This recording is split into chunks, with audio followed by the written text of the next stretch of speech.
Hello बच्चों, मैं आज आपके लिए नई कहानी सुनाने आई हूँ। जिसका नाम फूटा घड़ा। एक गांव में श्याम नाम का किसान था। उसका एक छोटा सा खेत था। उसके पास 2 मिट्टी के घड़े थे, जिसे वह रोज अपने घर के लिए पानी लेकर आता था। लेकिन उनमें से एक घड़ा फूट चुका था नदी से पानी लाने पर, जिसकी वजह से एक घड़ा भरा हुआ रहता था और दूसरा आधा ही भरा हुआ रहता था। फूटा घड़ा बहुत शर्मिंदा रहता था कि वो आधा पानी ही घर पहुंचा पाता है। सही घड़े को इस बात का बहुत घमंड था कि वो पूरा का पूरा पानी घर पहुंचाता है। इसलिए वो फूटा घड़े को कहता है कि तू आधा पानी लाकर मालिक का मेहनत बेकार कर देता है।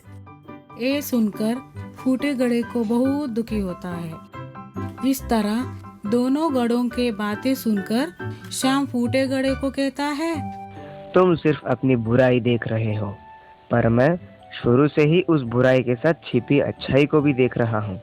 इसलिए मुझे कभी भी तुम में कमी दिखाई नहीं दी। तुम्हें ऐसा क्यों लगता है कि तुम मेरे किसी काम के ही नहीं हो? जाने अनजाने में तुमने मेरी बहुत मदद की है। पर वो कैसे? हर रोज जब हम नदी से घर वापस आते हैं तो तुम्हारा आधा पानी उस जमीन पर गिरता है, जिससे वहाँ फूलों को उगने में मदद मिलता है। तो तुम कैसे कह सकते हो कि तुम मेरे किसी काम के ही नहीं हो? इन सब में आपकी मदद कैसे हुई? वो ऐसा है कि अब मैं खेती के साथ साथ उन फूलों को भी बाजार में बेचने लगा हूँ, जिससे मेरे पास और अधिक धन आ जाता है। उस धन से मैं खेत के लिए ज्यादा और अच्छे बीज खरीद लेता हूँ। ये सब तुम्हारे वजह से ही हो पाया है। इसीलिए तुम आज के बाद अपने आप को कभी भी कम मत समझना।